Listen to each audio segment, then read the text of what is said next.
Suck my gut in. All right, we're ready.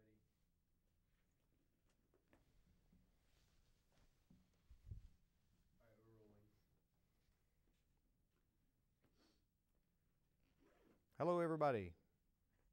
My name is Mark Wilson, and I am a musician, among other things, which I'm sure we'll talk about.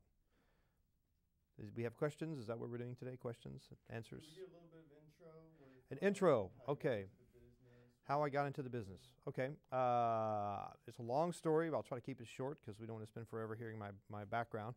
I am, as I said, a musician, and in the context of this conversation, we're going to talk about film scoring and multimedia software. I've worked in numerous industries: television, radio, software, and film, video, and now, of course, we've got media convergence, so it's kind of all the same umbrella as far as I'm concerned at this point. But in the old days, when I was a kid, my mom and her mom, so I come by this naturally, my family, my mother's mother, my grandmother, was a choir instructor and a vocalist. And then my mother, therefore, became a flautist, which is a fancy word for a flute player. And so immediately she became the accompanist for band.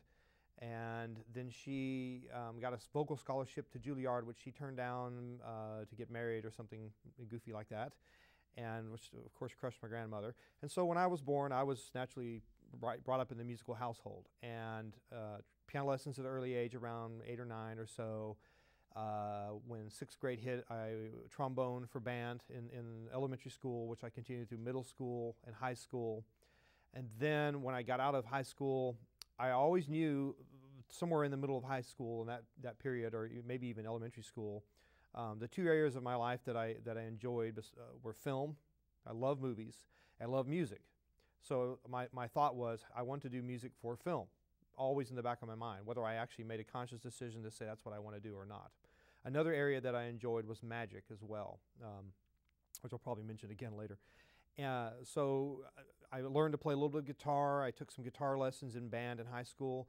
And high school was one of those periods where everything that I did was really to upset the band director. That was kind of my goal in life at that time. No, it wasn't on purpose, but I just did because the band director played trombone as well. I played trombone, and I just didn't really have to practice as hard as some of the other guys. And I purposely would not, because I would rather be playing the piano or trying to play the guitar or beating on the drums or whatever. And so the band director and I were always kind of at odds, and he would do things like put me at the last chair in the last band, like out of the blue, to make me challenge my way back up, that sort of thing. So anyway, got out of high school, went to college after a little break in work, and I knew I wanted to be a film composer, but I still didn't know how to do it. Now, you got to remember, this is 1980 when I graduated high school, and when you just talk to anybody at a kind of a regular university, advising any of that stuff, they really don't have a clue. And you talk to people in the music department, and they didn't really have a clue. They kind of said, well, you just have to get really good at what you do and kind of meet people. And so it was a lot about who you know and what you know, but probably more about who you know too at that point in time. We didn't have the things available to us in 1980 that we do now. As far as technology that allows someone like me to go in and do a complete score, which I can now do, right? Partly because of knowledge, but really more so because of technology and the understanding and how to apply the technology. Because there's two sides of that. There's the music background, music theory, arranging, chord progressions. I mean, really getting into music theory, and then there's technology at the level that I work at this current point, anyway. And asking at college, how do I become a composer? How do I do this? Basically, composers were poor people. Composers were people who got into it for the art and wrote symphonies, and no one ever hears their work except a few at some university things. And you know what I mean? It's a very not a real lucrative position. Only a very few become John Williams and John Barrys and Henry Mancini's and people like that I grew up watching and seeing the names on the credits. So Jerry Goldsmith, just throwing out some names, Ennio Morricone. So I said, well, I guess I need to go to music school and learn something about music then. I knew that much. So I signed up for a music ed degree, a general music education degree, and that would allow me to teach when you get out. Now you can focus on composing, you can focus on education, you can focus on performance. I wasn't good enough on any instrument to really consider performance. I didn't know enough theory and feel comfortable enough to really go into composition for a degree. So my plan was just go for a generic music ed degree. I can work on my composing, work on my performance, and then if I get, if that ever doesn't work out, then I can always just be a teacher, right? Because if you do the other two ways, you're not really qualified for a teacher. So therefore, a little more secure income choice. However, I'm saying all this, but in reality, I wasn't really like gung-ho college, ready to go kind of thing anyway, but it was kind of the backup plan. If I'm going to have to think about it, that'll be my decision. So I started college, spent a lot of time jamming with some friends in a rock and roll band, kind of learned to play guitar, playing folk music and get some gigs in some clubs. We played a lot of Dungeons and Dragons. We ate a lot of food. I didn't really do much of the drinking, all that stuff, so I kind of bypassed a lot of that stuff. So I went to school for about 2 years. I didn't finish my regular bachelor's degree. I didn't finish. Sam Houston in Huntsville, Texas. Got out of that, worked again. I worked in different industries. I worked in radio as a DJ part-time. I've had and also around 1980, about the same time I graduated high school and went to college, in that period before I went to college, I started playing professionally as a performer in a country dance hall band. All right, this is something we have in Texas. We don't have it elsewhere. You heard of Dessall Hall, Fireman's Hall, in SBJST Hall, small place just south of town. Knights of Columbus, KC Halls. These are halls that are put up by these various organizations, VFW, and the halls are maintained by the organization. The organization has dances for the public to help pay the bills, but it's really for their little meetings and stuff. So the public dances they have to deal with. So bands will come in, there'll be a BYOB, the band will play, and everyone is happy, we hope, right? Well, in the old days, in the 80s, the mid-80s or so, some of these halls were huge, and the bands that played there were huge and made tons and tons of money. And we're talking, $2,000, $3,000 a night for a band. Bands like Texas Unlimited Band, Debonaires, I can keep going down the list. But anyway, so I started playing out as a professional musician, not making lots of money. I'd be lucky to make, $100, $50, sometimes $200. It just depended. And you work all night, but performing. We do rock, we do country, covers. Also around the 80s, I met what I'll call a songwriting partner, an older guy who's a senior system analyst, who's a programmer, who had his own studio. He was an engineer. He also knew how to work on gear, and he knew the music biz. He had played for years in rock and roll bands and toured and knew all that. But he was professional. He worked at the state. So he became basically a mentor figure. So I had someone that I could go in and learn about recording, learn about live sound. We wrote songs together, and I would initially play keyboards on all the tracks because he played guitar and we had a bass player. We were always looking for a bass player, always looking for the chick singer, as we called it. So it's starting in the 80s. So I'm and I have to jump back and forth because I'm doing several things at once. I'm in college, dropped out of that, working, playing on the weekends, and then working with this guy. So it's all kind of happening in the 80s. We'll just say that. We were trying to get a songwriting record deal, as a band, or maybe just selling songs. That would work. A lot of album rock type material. Country for the cover gigs I'm playing out. Album rock. Then on my own, I would also learn to play a little folk music on the guitar and maybe sing more on my own. Also starting to learn to play drums and starting to play bass on my own. And so, the conversation would go like this. We'd be playing, we'd finish playing, let's take a break. Everyone would take a break. I would get off the keyboards and I would run over and get on the drums and start playing. And my friends would be like, Mark, don't play drums. Don't play drums. Or I'd get over on the bass, but Mark, don't play bass. And hey, I got this part. No. Let's just play keyboards on the recordings. That's all they wanted because they couldn't do that and they figured I was good on the keyboards, I guess. I don't know. Or wasn't good on the others. So, but I always did. And I kept after it. And I kept singing. I kept working on parts. Basically, I'm going from here playing trombone and piano to keyboards, guitar, bass, drums, voice, expanding my knowledge basically. Ask questions of any drummer I meet. Ask questions of any bass player. Watch what they do. Singing. Learning from my friend who's a recording guy. So kind of just amassing knowledge, right? We wrote songs. We almost got a deal a couple times. Chick singers messed that up. It never panned out, but I got experience. I'm trying to think what happened next. Next major change. So really, basically between the 80s and the 90s, just kind of multiply that and expand it. I mean, we did some cool things. We had a big country band that opened for Steve Wariner and played some really big shows for thousands of people. And then we did a lot of small dance halls. We did a little bit of recording, a little bit of writing, some contests. I played more solo gigs. I worked in radio. I worked for the papers. I worked for the newspapers. At some point, I went back to school because my dad's, you're a failure, you need to go back to school. I also worked in roller skating rinks. That's another story. I did that all through high school as well as in college.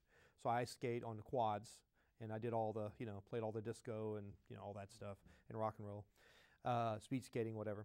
So somewhere along there, my dad said, hey, go back to school. You need to get a real job. My dad's a dentist. So I went back to school at TSTI in Waco, Texas. TSTI is one of the few places that has a dental lab technology associates, basically. So I went for 1 or 2 years straight. It's a straight through hardcore program, and graduated with a dental lab technology associates, or associates in dental lab technology is the way we say it correctly.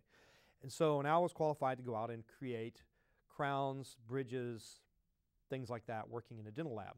A dental lab technician is basically think of a jeweler, except with some medical stuff. You have very exact target that you're building for. You're making something that's aesthetic and functionally correct. So I worked in that field for about 5 years off and on, but I really wasn't cut out to do that type of work for 2 reasons. One, probably my heart wasn't into it. It's probably the underlying one. But even the way that my way of doing things. In the dental lab field, when you work in a commercial lab, they want you to be very quick, productive, get some stuff done, and get it out the door. They don't care about high quality. They don't care about being perfect. I am extremely detail oriented. So I would make this crown that was beautiful, but the other guys made 4, and the time I made 1. So a big lab didn't work. Smaller lab, I fit in better, and it was a better fit, and I did that. But anyway, worked in that field for a while. Now I had an associate's degree, so I was like, cool, I got a degree of some sort. But it wasn't in music, and I'm still kind of working and doing different things. So I'm working at a big dental lab, and somewhere around the early 90s, I was playing around. My wife was, she was a senior at Baylor when I met her in Waco when I was at TSTI, and she was a computer information systems, MIS basically, back with the punch cards and COBOL and Fortran, all those days. And she went from Baylor, she went to UT. We moved to Austin, so she transferred to UT to keep doing the computer programming. And she got a Mac Plus and Pascal was the new thing, the new language, black and white Mac Plus. About that time, I was working in a dental lab, and there was this guy at the music shop in Waco, Texas, who I had met, who was a Christian artist who was moving to Nashville, and he had an Oldsmobile. And he wanted to sell, I'm getting this backwards. He had a Commodore 64 with a MIDI interface and all the software, and he was broke, and he needed a car to get to Nashville. Well, the dental lab guy I work for, believe me, this is all relevant.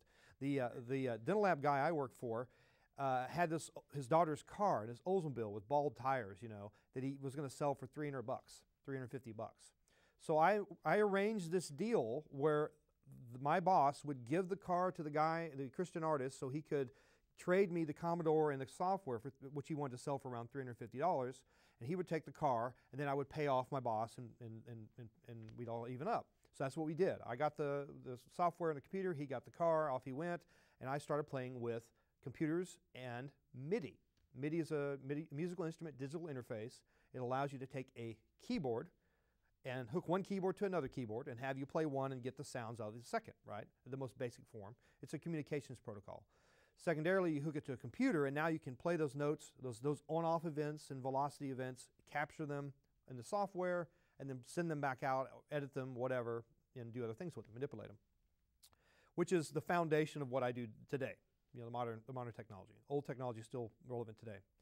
So I had my computer, I'm playing with a Commodore and software, my wife's trying to learn programming with her Mac, I start to learn the Mac and what she's doing, and basically she's here and I'm here, and within 3 weeks I'm here, and within 2 months I'm here, and then she quits being a programmer and goes and changes her major to being a teacher, because she realizes she's really not cut out to be a programmer, and she doesn't want to be a programmer, she doesn't want to sit there, and she's an amazing teacher, so it was a good choice. So I was playing with Macs and computers, and off I went. I'm down at Music Makers, and there was a guy there by the name of Peter McNutt, and he was head of the keyboard department, and I was telling him about software and MIDI, and I was doing sequencing, and he's like, "Oh, that's cool." He goes, "Well, you need to get you an Atari ST for your sampler. I have this sampling keyboard that I got from Calvin Ross at Lone Star Music in Waco, where David Koresh used to shop, by the way.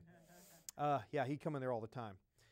Calvin was friends with Ted Nugent, and our drummer from our country band used to open for Ted Nugent. Whole other story. But anyway, so I had this sampling keyboard, and Peter's like, you need an Atari ST because I have this sound filer library that lets you load samples to and from the keyboard and libraries and all that, and you can do stuff with it. I'm like, what's an Atari? He's like, don't worry about it. Just go get it, and we'll talk, So I look online, used in the paper, and I find a used Atari ST. Well, Atari, and I'm talking A-T-A-R-I, Atari, the video games, right? They used to make computers. Shh, don't tell anybody. Okay, people don't realize this. They were the only computer that came with a MIDI interface standard on the computer. You didn't have to go elsewhere to buy a MIDI interface. Okay, and understand that MIDI is the doorway to all the stuff that allows me to do all the things that I'm doing. It's not the only thing. It's not the most important thing, but it's a really big part of it. So I eventually got an Atari computer. Then I bought like 20 of them and traded stuff and pawn shop deals, and so wheeling and dealing and just anything I could do to get the gear. And so I became knowledgeable about that technology, and it allowed me to kind of sit at home and layer tracks, record a bass part with a keyboard, record a piano part with a keyboard, record a flute with a keyboard. Now you couldn't do audio. You could only do instruments, virtual keyboard instruments. There was no such thing as a software virtual instrument like we have now. Everything was hardware. You have a little box or a keyboard, and that made the sound. They had to go into a mixer. This is simply the keyboard you would play that would control and make the sound happen. There was what we called trackers and some other things, mod files that came from the Amiga platform, and the Atari platform had it as well. I didn't do a lot of work with that, though. And a lot of people in Europe did, though, at the time. And so I've got my stuff. I'm playing with my, my keyboards, and I'm working the dental lab thing, and I'm like still thinking, I really want to do music, and my songwriting thing had kind of at that point had a falling out with that guy and wasn't working with him anymore. And I'm like, okay, what can I do? And it just kind of hit me, computer games. Hey, they have music. They need people to make music for that. What I can do that. So I went down, I don't know which I did first, but the two things that I did, one thing I did was I went to the Texas Film Commission. Somebody told me about it, I heard about it. Texas Film Commission here in Austin, right? They had what they called a production manual. It's a big book that lists all the different fields or parts of the industry, craft services, makeup, props, director of photography, directors, sound, composers, actors, whatever, big directory. So I called them up or found out what the qualifications were. Well, you need paid credits in your category to list, and it's like $35 for the ad. I'm like, okay. I'd done some jingle production way back with my partner, the songwriting guy, and then some of the concert things we'd done, and we'd done a couple of jingles. We did we're number one in country, no one can compare. Famous names and values, we're Courts Western Wear. We're number one, we're Courts Western Wear. Something like that, I don't remember. And then we did Hot, Fast, and Friendly at Pepe's, Mexican food, some real silly things, I don't know. So did some jingles. So I listed those credits, because those are credits for music. I figured it doesn't have to be film, and I won't ask if they won't ask. I won't tell, So I put that in there. And then I was like, about that time, Atari was coming out with a new computer, one that was so far ahead of the game, it was crazy. It could record and do all your digital audio and MIDI all in the same computer with no additional hardware. Previous to that, you had to have external hardware. If you guys ever work with Pro Tools, you got to have external hardware. Now, the new version, what we have in here, does not have to have the external hardware to actually work. It could do it without it, but they still require the hardware because it checks that you have the hardware to allow you to run it, just to make sure you buy their hardware. They don't want to let you get away with not using the hardware. So, but in the old days, you didn't have that. You had to have the hardware. There was no choice. So I had this new computer coming, and I knew I'd be able to do digital audio. So in my ad, I said, hey, I can do digital multi-track. Digital was a cool word. Let's throw digital in there as much as possible.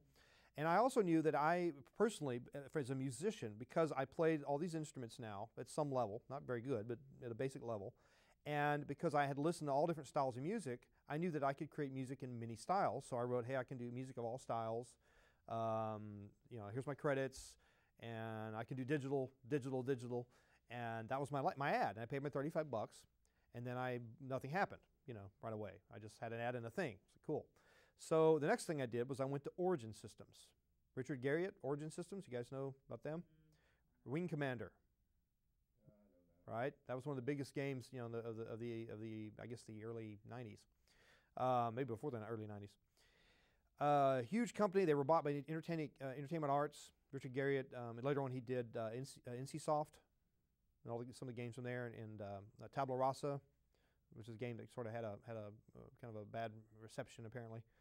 Anyway, I went down there and just knocked on the door. Hey, I'm a composer, and somebody let me in, and they put me in touch with some art guy who was kind of running the audio department because they didn't have an audio director. And he actually, I will say, I use the word courted. I courted them for 9 months and actually did some demos, and he was very, very positive, and actually, yeah, you know, this could work, but we're going through transitions, we're getting hired, so I can't hire you now. But I could see in the little demos I did, they gave me like some screens or just said, go home and write some space music. So I came back with some space music on cassette, you know. It was like, yeah, space music. And so it was the first time I did a multi-track with MIDI, and like, ooh, look, I can do this. And so then from there, so they basically didn't hire me. I was working in the dental lab thing, and I said, well, you know what, I should just go back to school, I guess. I started back at ACC. I signed up for the music rock ensemble with Scott Kane and a couple other things. And I'm guessing this is around 92, 91, and I've got piano with Craig Nazaire, and because I figure I'll just keep working on the music ed degree until I figure out how to do something to make money for visuals, right? Music for visuals and make money. So about the time I get a phone call, somebody has looked at the ad in the Texas Film Commission, and it's a software company, because this is about 1992, 93. That's when software, the multimedia, that term really hit the public and became this big deal. And I'll tell you real quick the story I was told by the head of the company that I got hired by. The company was called Human Code. And Human Code got my ad out of the Texas Film Commission and gave me a contract work for 9 months. That turned into a full-time job, and then I worked in that industry for 10 years. That part of my life, that part will go really fast. There's all kinds of stuff that happened, but in those 10 years, I learned everything about software development, you know, working on the team. As soon as I got done writing the music, I had my hands in my pocket, and they said, oh, by the way, we need you to do these sound effects. Okay. Here's the libraries. Oh, by the way, we have 3,000 lines of dialogue we need you to cast an actor for and record, audition and cast and record the actor and edit the dialogue. Okay. So I learned how to work with all the agencies in town. I've worked with all the talent agencies pretty much. I've worked with pretty much all the actors, and I mean numerous times, and did casting, and did the audition process, and then I would tape the auditions and send them off for approval. A lot of times most of the time it was not on camera, it was voice only. We did do some on camera stuff too, blue screen, green screen shoots, but about 90% of the time it was all voice acting. So I would do placeholder voice acting myself in the animatics for the products that we're doing, because we're doing CD-ROM titles primarily, some web, and then I also did a lot of business-to-business type projects. So there was something I was going to jump back to, and I lost my train of thought. But, I'm here at ACC. I got the call. So back to the Texas Film Commission. So I have my listing, and what Human Code told me was that when they went to the ad, they looked at all the composers in there. They called the film composers that were listed, and they wanted Gary Powell prices, big prices, film budget prices, right? And they were like, this is multimedia. We don't have anything near that, right?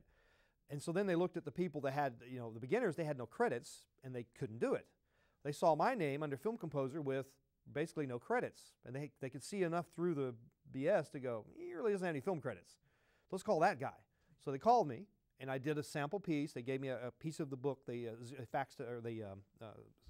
Xeroxed a copy of some of the pages.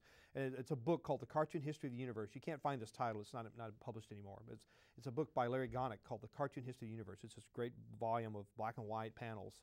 And basically they colorized and they animated, and we recorded like 1,000 voices, 7 hours of audio.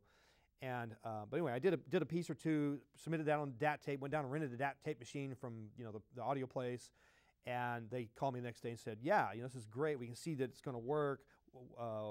What do we charge us to do this? And I said, well, what's your budget? And they said, well, really our budget is it's $3,000 a volume and so much for the total, and we've got these other things, but this other guy's going to do that. And I said, okay. It was more money than I made working full time. It was huge money. It wasn't huge money, but it was way more. There's a huge gap between what filmmakers were wanting and what they had to pay and what the regular working guy made, right? So I was like, heck yeah, I'm on board, right? This is it.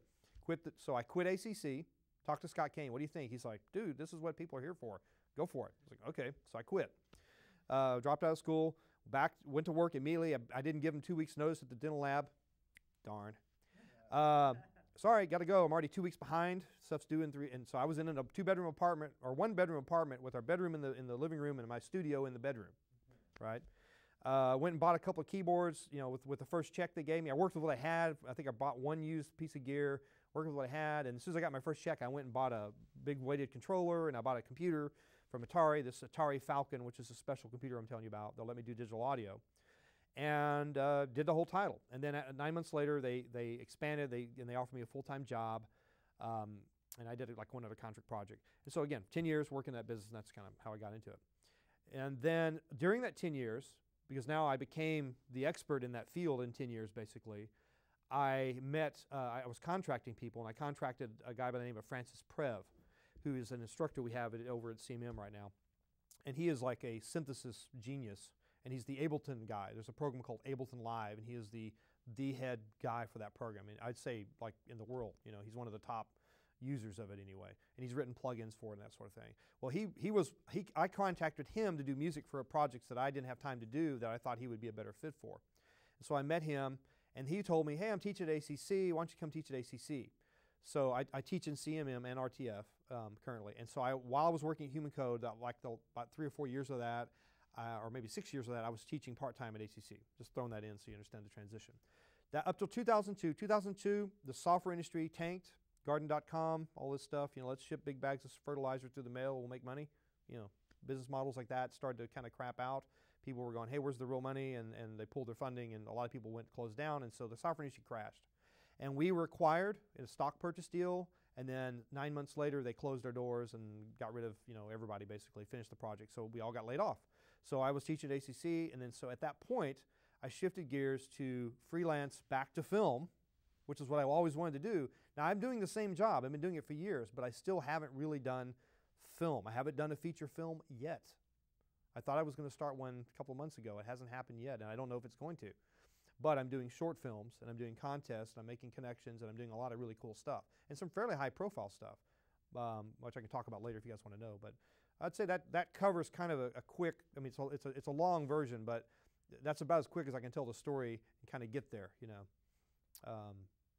Next question.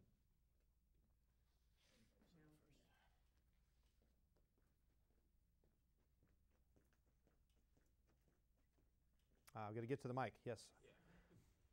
Hi. Mark, my name is Richard Chavez. Hi, Richard. I got a few questions for you.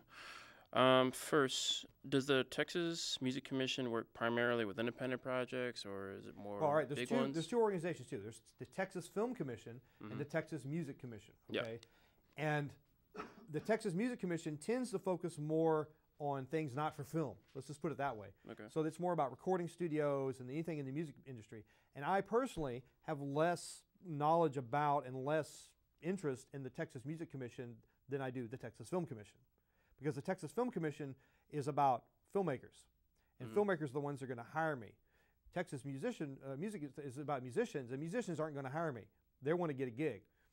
Basically, studios, and I mean, there's probably some stuff in there I could do, but so my brain immediately goes, all right, no money there, money over here, and this is the people I want to hang with. I don't want to hang with a bunch of other musicians. I want to hang with a bunch of filmmakers. Musicians don't help me really, right? Okay. So yeah, I'm just clarifying. Oh, no, So go back, rephrase your question, or let me hear it one more time. Let me think how to best answer it. Oh, no, you answered it. Yeah. Okay. Because I, at least from what I understood, I thought Texas Music Commission It's the same thing. movies. Now they are like in the same office basically, right? And but there is a director of each one, and they kind of do the same sort of thing. Just one focuses on one and one focuses on the other. So Sounds good. The next question is, how much would you generally charge for music scores as far as the short films you do? okay, so I've done everything from free to $2,000 a minute of finished music. Wow. That's my rate, by the way, $2,000 a minute. That's cool. I have gotten that though. It was through another subcontracted thing, but that's the rates they got, and they just simply gave me that rate because that's what they bill out. Okay. I've heard stories about John Barry. He's one of my favorite composers. John Barry is the guy that did all the Bond films. I mean, thousands of other films, or hundreds of other films too, but he's one of the greats. And the story I heard was he always charged $100,000 a film, period. Some of that may come from the way that things were handled with the Bond situation. If you ever watch the James Bond theme and it says James Bond film at the end, you hear the James Bond theme, bum ba da bum bum bum bum bum ba da bum bum. James Bond theme by Monty Norman every time. Well, Monty Norman was a songwriter, not a composer. He wrote songs, and he's a singer in England. And he got hired to do the first Bond movie, and then when the music started rolling in, the producers got worried. It's not quite good enough. It's not really what we had in mind. So they hired John Barry to come in and save the day, and he did. And they said, well, but we already gave this guy, he's going to get all the credit, because it's just in his contract. And so tell you what, you do this film, and then we'll give you the next one. So he did. And somewhere in the cracks, that piece stayed in his copyright, even though he basically helped him write the piece, or pretty much wrote most of it himself, is the understanding I have. And just from listening to it and knowing how things work, I'm pretty sure he wrote like almost all of it. They never did. He fought it his whole life. Widow fought it and Monty Norman's widow fought it or whatever. It never was resolved, and it never did get changed. But anyway, just kind of giving it a little. These are the sort of things that we deal with. So he charged $100,000 a film because that way there's no. It's a work for hire or whatever, or he's got a flat rate. A lot of times when people hire artists for a project, filmmakers included, of course, and you as a filmmaker, this is what you want to shoot for. This is the other side of the fence. You always want to deem everything a work for hire for your project. Why? Because then you own it, the copyright, the composer, the whatever does it. Now on the composer side, I'm never going to sign a work for hire if I can help it. Why? Because you guys would own my work, and that's really not right. And you guys don't need a work for hire. You really don't. The reason people do work for hires, and the reason everyone tells you to do work for hire, is because it's the safest way to cover your butt. But in reality, you don't need a work for hire. All you need is a licensing usage agreement that allows you to use the music in your production for however you want to use it, as long as it's in that form, and for whatever forms you think you're getting clearance for. Understand the difference? You just need clearance. That's all you need. A release. Here's the music for your film. I get paid this. I own the rights to the music I write. You guys can use it in your film and for DVD sales and theatrical release and television, whatever version that's listed on the thing. And so my rates would change based on that condition. If you want total rights of all my music and I can't even sell it again, I want at least $2,000 a minute, right? If you guys are just need to use it in your one film that you're going to put up on YouTube, I don't need near as much. Now I'd like to get more because I'm hoping to make my living at it, but that would be the biggest point of negotiation, the biggest thing I would want to hope for. Because the only way I'm going to make it in the long run is residual income. I can only write music so many times and for so many films and so many projects to stay up with no sleep for so long. At some point I'm going to fall over. Just my viewpoint. Cool. Thank you, Mark. Appreciate that. Next.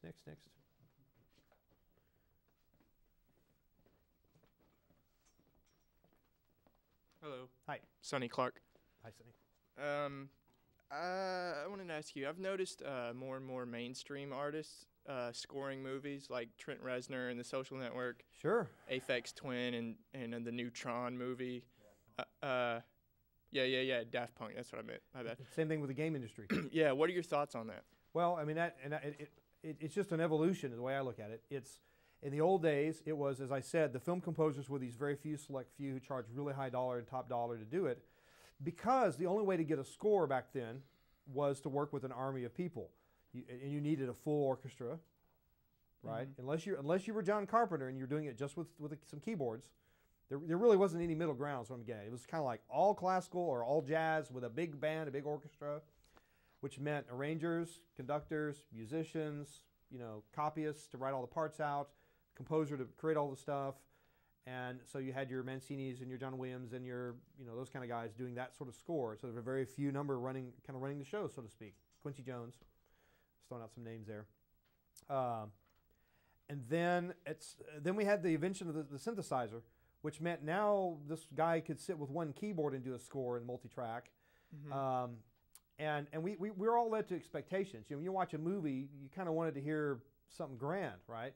You wanted a big emotional experience. Well, back then with the technology available, you couldn't really it was really difficult for a composer to create a grand emotional journey with the limited instrumentation they had to work with if they didn't use their orchestra. And the keyboards were new, and it took a while for people to learn that technology, how to really apply it to make it cool. Ennio Morricone, Italian filmmaker, film composer, sorry. He did all the spaghetti westerns, as we call them, Good, Bad, and the Ugly. Okay, I'm a fan. he was sort of out there. He like did stuff with guitar amps and weird noises and weird vocalizations and orchestra, and so he kind of combined some other elements along with orchestral elements to create sort of a different sort of score that wasn't the standard, you know. That's one of the reasons he became popular. John Carpenter did it all himself with keyboards and had a partner he worked with too, but you know that was a completely different kind of score though. So I'm kind of getting back to what you were saying. Say the question one more time and make sure I'm on track. I was just asking about more mainstream artists composing for movies. So as that happened, in the old days we had the big few, and then as the technologies become more accessible and as more projects come up, now we have more people jumping kind of to different industries to get work. And I think the other thing is that the producers are constantly trying to raise the level of their film's marketability to more people. And now we have more ways to connect via the internet and everything and market things. So having names that we already know doing music is a selling point. And so it's just basically jump on the bandwagon to like, let's have this guy out do our film to help sell it. Sometimes it's stylistic because they're good. Sometimes it's just so we can sell it. Now you guys know about music licensing, right? I mean, that is basically, it's a money-making thing. Oh wait, let's place some songs in these films. It doesn't matter if the film needs the song or doesn't need the song. It's about making a deal in the back room, you know, to get those songs placed. You know. Yeah. So is that how you see like the future of film scores going? Or do you think there will ever be I think it's just going to another? be more work for everybody. I think that because we have more projects now with the internet, all the web shows, all the different ways of, you know, our TV, the old world of TV is kind of changing. You know, it's going to be a different animal, and there's going to be more projects that need more music, and I think we're going to have more.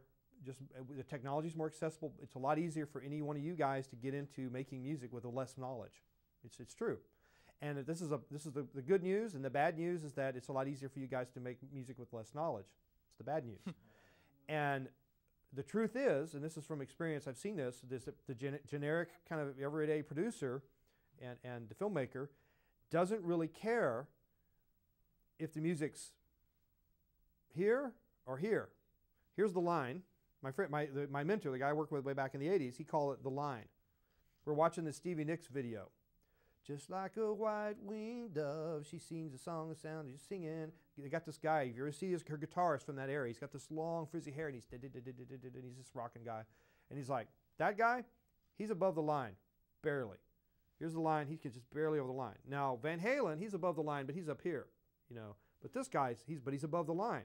If you're below the line, then, you know, you don't quite cut it. But, so same thing. They don't care that you get me or John Williams or whoever, they just want some music. So if their friend has a keyboard and a program that can crank out some tunes, that's good enough, right? Music's done, don't have to pay a lot of money. Right? You just grab some songs off YouTube and throw it in your edit, right? It'll be good. I mean, that's what we do.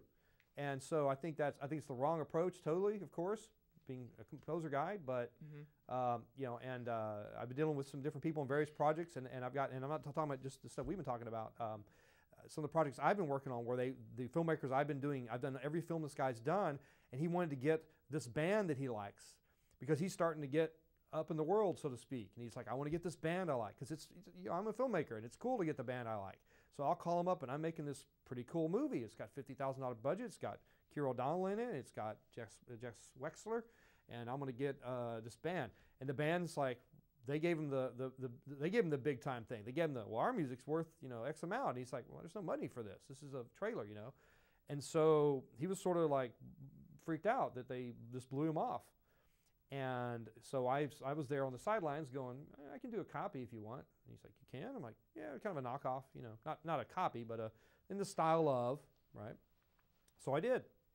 And that's a whole other story. But the music placement thing, you know, and then if you watch, I was watching a video on YouTube the other day by the guy that runs Berkeley Film School, and he had a panelist thing going on and a bunch of different people interviewing. And one of the things he was talking about was temp music, which is a great tool for conveying to a composer what sort of score you want. However, he called it temp love. The directors get temp love. You know, they fall in love with that temp music, and anything you do will never be as good as the temp music. So you've already shot yourself in the foot right away. You're first off, you're telling the composer what to make, and you've already set this goal that's probably impossible to do, especially if it's one guy like me, and you drop in the score to Gladiator, and you tell me to deliver you a score that sounds like Gladiator. Have you looked at the credits for Gladiator? I mean, orchestrations, all the people involved with the music. It's score by whoever, but it's all these people. And the second thing is, if you say, here's the score I want, then you end up with a score that sounds the same as every other score. Instead of going, here's a movie, I have no idea what kind of score. What do you come up with something? That's when the idiot composer guy goes off and gets some Coke bottles and a microphone and beats on the Coke bottles and squashes some bugs in front of the microphone, and then turns in a score, and he happens to do it in a way that it's effective, and suddenly he's the guy that's in the front page of the next thing going, what a genius. And your movie is completely unique and cool because that's this fascinating score by unknown composer so-and-so. And then everyone starts making scores like that because that's the hip thing. You got to but you need to leave that option for your scores, is my personal advice. Let the composer, the making the music is not what I'm good at. What I'm good at is looking at the film and going, this is what I think the music should be and how I'd like to approach this, right? Not you tell me what to make. Well, let me tell you what to shoot, let me tell you what your story should be. No, you come up with the stories up, let me figure out how to, so. But that sort of answers your question. I think it's, to kind of get back to it again. Yeah. It's more accessibility, therefore more people can do it. There's more options for work, so you're going to have more crossover in all directions. And I think they use the big names to try to help market as part of it. Built-in audience already. Music producers do this all the time, especially in hip-hop spaces. If you're a hip-hop artist and you're going to get your album produced, and you want to get a big-name hip-hop producer so that, not so your record sounds good because you like that producer, that's the secondary reason. That's a residual benefit. You want that producer because he already has a whole slew of people that listen to his beats and his music, and if you get that hip-hop producer to produce your stuff as an artist, now you have an audience already built in. They want to check out your stuff. And it's not going to sound bad because that's his job, is to make sure you sound like him, basically. Yeah. I mean, that's really what they do. So. Cool. Thanks. Sure.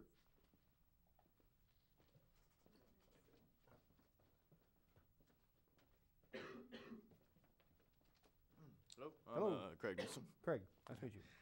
So you're talking about you have all this equipment and you've done projects. Have you ever just thought about starting up your own production company and opening up a studio? And yeah, but the logistics of that are hard. I mean, basically, I'm just like you guys, right?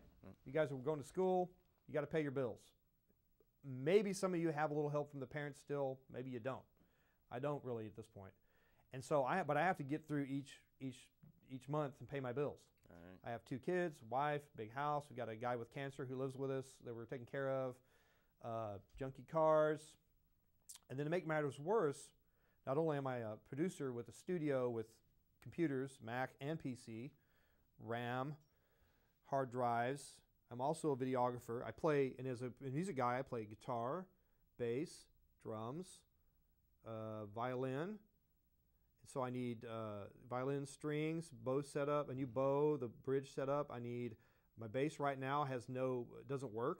The last time I plugged my bass in, unfortunately I don't have any bass gigs coming up. And the last two projects I recorded, I wanted to play real bass on and didn't have time to open up my bass and try to figure out what's wrong with the pickup or to drop it off at a shop. So it's still sitting at home with no wires to the pickup, or something's broken inside it I'm gonna have to fix. I've got sample libraries to buy. I get things from Sounds Online going, you can get this upgrade to the Platinum, which contains all the articulations for the violin string section, which I only have certain ones, or it has all the mic placements, not just conductor position. It has close position and room ambience position microphones, so that when you're doing your string arrangements, you can pick your mic placement in the field. Okay, I've got the Gold Plus. I don't have the Platinum. That's another $10,000.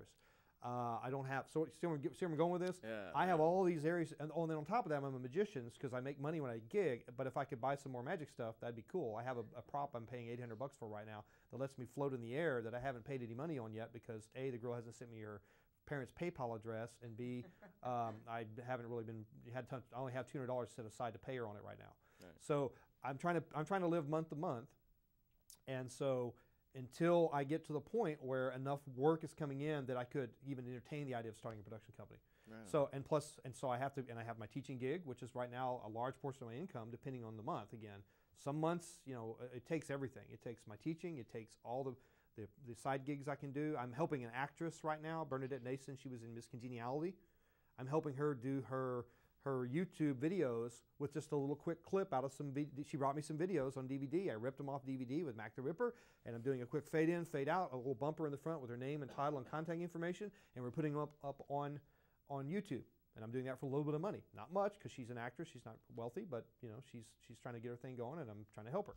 And I need the money, so a little bit of cash. I'm doing that project. I'm finally going around. I'm also an actor, so I'm finally getting representation with K Hall Agency. And so I went and talked with them the other day. Well, in our conversation, hey, they've got all these actors that need voice recording demos, as well as some video work. And the guy whoever they've got doing it is wanting $100 in an hour, and blah blah blah. And then you got to get headshots. Any actor that goes, the first thing you have to do is get a headshot. Well, talent can't really afford $600 right off the pop. It's all they can do to spend the $200 or $300 for headshots. It's usually $150 for a setting, and about another $100, $150 for copies. And you got to have a lot of copies, because when you come in the room, everybody gets a headshot. Right. If I was on my game as an actor today, I would have come up with my headshots, even in this situation. Here's my headshots, by the way. Why? Because you guys may go out and be producers, and a year from now you may call me. Fortunately, you'll remember me, and I'll just wave now, and you can call me when you get a film. But I might get a gig. Why do I want the gig? I like acting, that's fun, but also I'm a film composer. I might actually get paid for that one, right? Yeah. Right. And so that's even more important, that I make the actor connection, so I might get the filmmaker connection, the composing connection. So I don't know. On that, how many have you taken film classes as well to just myself? Yeah. No. Expand. No, because I came on through all this honestly, as they say. I come by it honestly, and I came through it from the back door. Now there are two sides to the filmmaking side of this. One, the most important side, as far as I'm concerned, is watching films, and not just brain dead drooling watching films, experiencing the films, paying attention to how Brian De Palma handles a scene versus how Roman Polanski handles a scene. And knowing who these people are, if nothing else. Who are these people? What films did they make? Everybody here know Roman Polanski? Oh yeah. Everybody here knows Sharon Tate? Oh yeah. You know the whole story about that. I mean, that's a great story. He finally got arrested as of well, last year. Well, and I have a different opinion than a lot of people on that one, but but yeah, there's a whole story. You can spend. There's documentaries about it. I mean, it's a big deal. Get this, Quincy Jones. His hairdresser was I think, was it Jay Sebring? Is that the guy's name? Anybody knows the story? Anyway, in Hollywood, your guy that cut your hair was your hairdresser. Your hairstylist, not your barber. So Quincy Jones is hanging out with Steve. What's his name? Sorry, from Cars. They named it after the famous actor Steve McQueen. Steve McQueen. Oh, They named the car Speed McQueen. It's after Steve McQueen. Huh. He's hanging out with Steve McQueen because he was supposed to have scored Bullet, which was a big hit for Steve McQueen way back in the 60s. But instead, he couldn't, and he recommended some other, I think another black composer. And so he was, but anyway, Steve's like, hey, Quincy, man, come on, let's hang out. We're going to go watch the screening of Bullet, and then we're going to this party or whatever, or something. And he's like, oh, yeah, I'll do that. So and his hair guy, and the hair guy was like, hey, we're going to go to this party over at Sharon Tate's afterwards. Quincy's like, all right, yeah, man, I'll see y'all later. And he goes home, gets a shower, takes a nap or whatever, wakes up, and he's like, I'm tired, I'm not going to go. And he just crashes. Wakes up the next morning, I think Bill Cosby's calling him. He goes, turn on the news, dude. Turns on the news, and there's Jay, bringing his body out of the Manson murders. He was supposed to be at the party, Quincy Jones. Wow. So anyway, side story. That's crazy. 6 degrees. So, but history and watching films and all that, and listening, and in my case, being a composer, more importantly, the music side of things. So listening to all styles of music, learning to imitate and play all the different styles of music, and learning to play all the different instruments to understand how it goes together. So now when I do MIDI, if I do a MIDI guitar part, I play real guitar. So I know how to approach the MIDI guitar, if there's not time to record a real guitar, because a lot of times budget, if you have budget, you have time, you can bring in other producers, other people, or engineers, whatever. But if I have more time, then I'll do a real track as well. But knowing how to apply that technology because of all the musical background. And then what would be the last thing? As far as classes, then the other side of that would be the acting side, which because I started handling casting and because I always was playing around with magic as a magician, I started performing. And I've been performing on stage as a musician. I'm terrible in terms of compared to a lot of performers, but in the last years, at least I now understand the importance of putting on a show versus being a good player. If that makes sense, right? And my mentor always talked to me about how their rock band would blow each other up, with their bombs and their smoke bombs, and it was all about that. It wasn't about musicianship. It was Well, about that's what made David Lee Roth. He was a great front man. great front guy. It's about the show. Yep. Same thing with magic, and in magic it's even more important. It's not how that you can do this amazing thing with your hand and these slides, which is what I worked on as a kid. It's about, can you entertain the audience? Right. So now I can walk out with a piece of rope and pull out the piece of rope and say, I'd like to perform for you the classic cut and restored rope. You take the rope, cut it. I never learned that one. Put the rope aside. I didn't do any magic, but I just made you laugh. Amazing Jonathan, Right. whatever Amazing he does. Jonathan, He right. does a whole lot of The magic. whole show that and has not one bit of nothing. magic. Yeah. So entertainment is the whole thing. And so by doing the entertaining and performing, that's also that's a film skill. Yeah. It's filmmaking is a storytelling thing. So reading books, watching film, understanding all the aspects. So I'm really by probably understanding all the different aspects is Yeah. how I've come about You it. don't have to have formal training. Yeah. but And so now video editing. What's that? It's the same thing. It's and it's about pacing, because in music and also the other thing, the biggest helper for me was cutting dialogue, Okay. voice recording and voice production. I'm recording actors and I'm cutting dialogue and pacing dialogue. So you're setting up a flow and a pacing of the delivery, and that is a big part of to me of doing an edit. Right. It's about pacing. So Cool. Well, thank you very much. sure, I didn't have time to go to school. That's the thing. I was too busy. It seems like you are a busy man. Yeah, I was jumping around. And dental lab, there wasn't any film stuff. Music, there was music stuff, in music school. So, and now if I had time, I would like to. I did do acting my 12th grade. I got acting classes. That was the only time I got to do it in high school. Did some plays. You've done music making for films, short films, and video games. Yes. Is there a difference? Which one do you prefer? No, that's the thing. It's the same process. The tools are all the same. It's the same process. The only thing that changes is the very, very end. What output format do I put it in? The last couple of steps. Let's spit it out in this format. Let's spit it out in that format. For the most part, it's the same. There are a couple other things that are different, like in video games. Basically, you have a linear story where it starts and ends like what we call a cut scene or an intro movie. So yeah, those are more make your piece of music and score it to a visual and you're done. And then we have what we call environmental audio or loop-based, where you make loops of audio that are maybe in certain environments, like maybe you're in a panorama 360 and you're spinning around, and so you might need different things to happen. And when they came up way back, the terminology was the technology employed was the Miles Audio Extra, Miles Sound Engine, and it basically was an engine that would let you for the programmers to position audio. And so you would give them all the different files, and they in code would kind of decide how it was delivered, how the user experienced it. But I had to kind of plan ahead. This is what you're going to use. So there's a little bit of that difference. But in terms of the actual creating of it, it's the same. Same tools, same Cool. keyboard, same computer, same mouse, same software, just spitting out different format. And recording the sound effects, that's a completely Sound effects are different story, primarily right? done, a little secret here, for most productions, unless it's really high dollar stuff, most productions use standard libraries and manipulate them. So the libraries are, BBC, which we have here, Sound Ideas, Hollywood Premiere Edition, LucasArts, Lucasfilm, all that stuff. It's standard stuff that everyone uses. And so we had it as well. And I got to work with Hanna-Barbera. I got familiar with those libraries, and we'd go pull them and make Pro Tools sessions and go to town. And you'd pitch shift them, fade in, fade out, copy, paste, reverse, EQ, whatever. Combined, you layer 12 sounds to make one hit. When you hear a punch, real sounds don't translate as real sounds. If you put a mic here and record someone punching me, it won't cut it. You're gonna have to go and do sweeteners, layer sounds to give it that the thud and And if you wanted something wet and squishy, you get the squishy sounds. If you needed a, Go ahead. Sorry. Well, I had a ton of questions, but I can ask them fast. Yeah, you answered them all in your introduction. But Okay. you said when you were talking about in your past that you were a radio DJ. Yes. And how did you like Country doing 11 that? KORA, the world's worst call signs you could ever imagine. So KWBC. So I learned some basic broadcasting stuff by working and talking and listening to other people. W. You have to say it that way. You can't W. No W. KWBC. And so I also, and this is the other thing, I've always enjoyed dialects. Okay.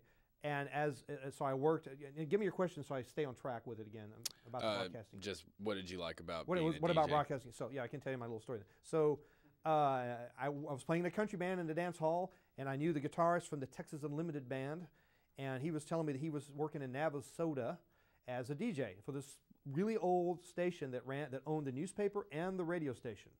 Okay, for those of you who don't know about Navasota, Texas, Moby in Houston way back was like the big rock DJ. Used to read the Navasota news blog, police blog, on his show as a joke. Because he'd be like, today Mrs. Johnson's cows got out on the road, So they would power on at sunup and power off at sundown because they only had a license for daytime broadcast. Because you have frequencies that are competing in radio. You have to, not get in their space. There were other stations that had so they would grant licenses that were timed, and only up to a certain power wattage. So you had to get there and power up the thing, get the station, warmed up, and then you'd put it online, and then you'd go in and run the shows. And then Saturday I'd be in there, and they'd bring in and Navasota has a line down the middle, and if you're white, you're over here, and if you're black, you're over there. And so in the morning, the white guy would come and slide from the funeral home, would slide the obituaries under the door, and the black guy would show up and slide the obituaries under the door, and you'd read the two obituaries from the two funeral homes, because it's like all old people in Navasota, and so a lot of people pass away, just the way it is.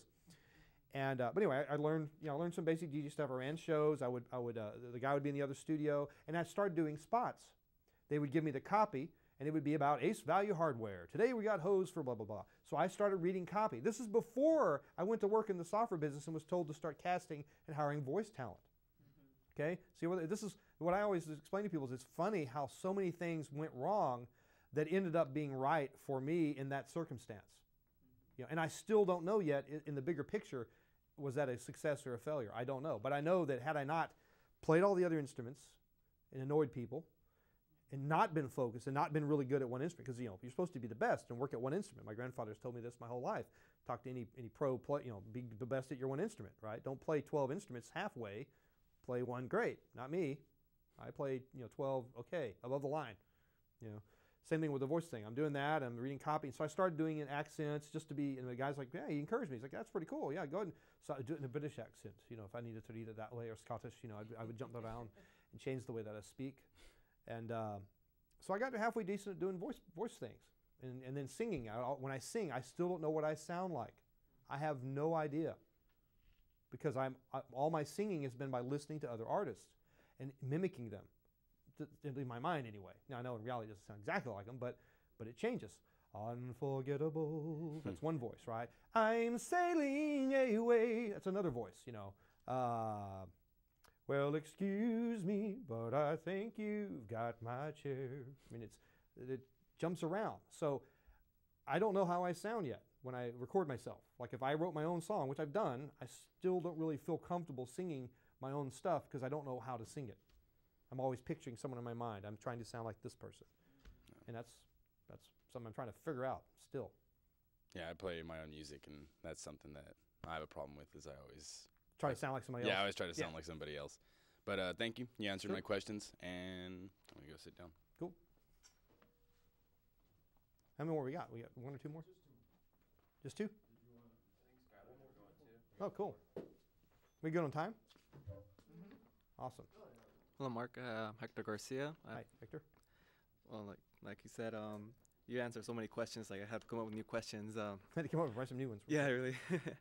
Okay, I was thinking about. You said you work with so much equipment. Do you prefer like actually name brand equipment over like generic equipment like Yamaha or just? Well, I mean, there's a built-in security. If you're buying a high-dollar piece of gear and spending a lot of money, there's some security with buying Yamaha, Roland.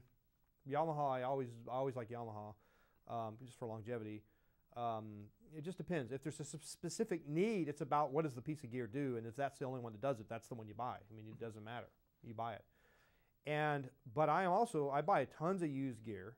There's no reason to buy new stuff. And so a lot of my stuff is old, beat up stuff, and some of it works, some of it doesn't. Some of it I haven't used in forever. Because there's been a transition. I didn't go into detail about this, but at some point it was all done with hardware. Now it's done with what we call virtual software devices, right? So you now have pieces of software that mimic the hardware. So a lot of the things that you used to have to buy, you don't have to buy anymore. You can just get software, so it's a lot cheaper, and it never breaks unless your computer breaks, right? So there's some of that. So yeah, but there's comfort in buying, Yamaha. You got to watch out for hype, like Bose.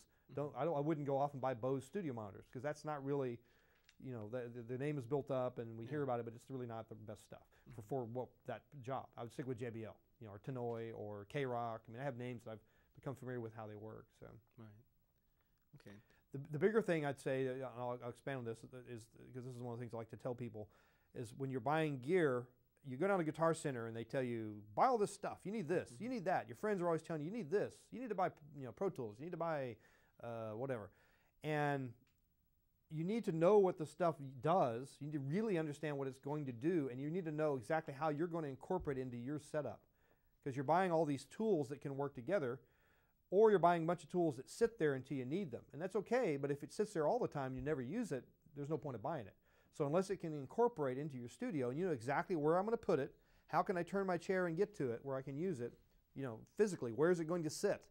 I don't have room here. Oh, then, well, I'll just buy it and I'll figure it out later. If you don't have anywhere to put it and you're not going to be able to figure it out, you're never going to use it, and you're also not going to know enough about it to really utilize it to get a value out of it, you know, to understand how to use what it's made for. So you need to research the material before you buy it. What kind of ins does it have? What kind of outs does it have? What sort of, you know, protocols does it support? How am I going to use it? How am I going to patch it up? In to out, out to in, you know, all that stuff. Okay.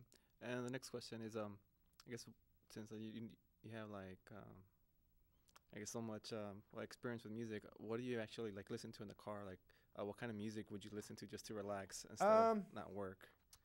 I practice in the car, sort of. So it depends on what I'm doing.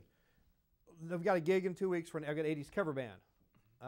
Hey, we need to learn Jesse's Girl.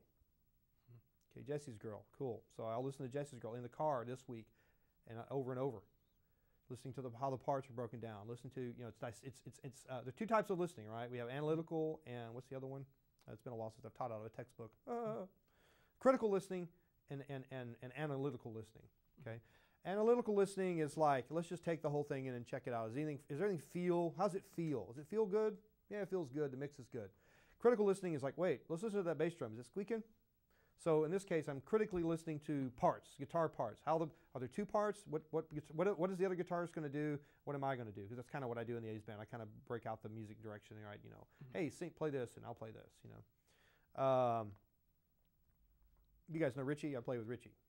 Yeah, Richie's the other guy. So, and he's been working on Jesse's Girl. He knows all the chords and stuff, and he's like working on solo. And just the other day, like hallway conversation. Oh, I'm having a little trouble with the solo. I'm like, dude, don't worry about it. I said, I'll work on the solo. And the way it's laid out structurally, it makes sense that the solo is played by the other guy who comes back in on top of this normal chord rhythm that happens. So, you know, so music in the car is working on stuff. If it's not that, the enjoyment side will be listening to singers and singing along with people that you guys probably never listened to. My favorite thing right now that I'm listening to is Glenn Campbell.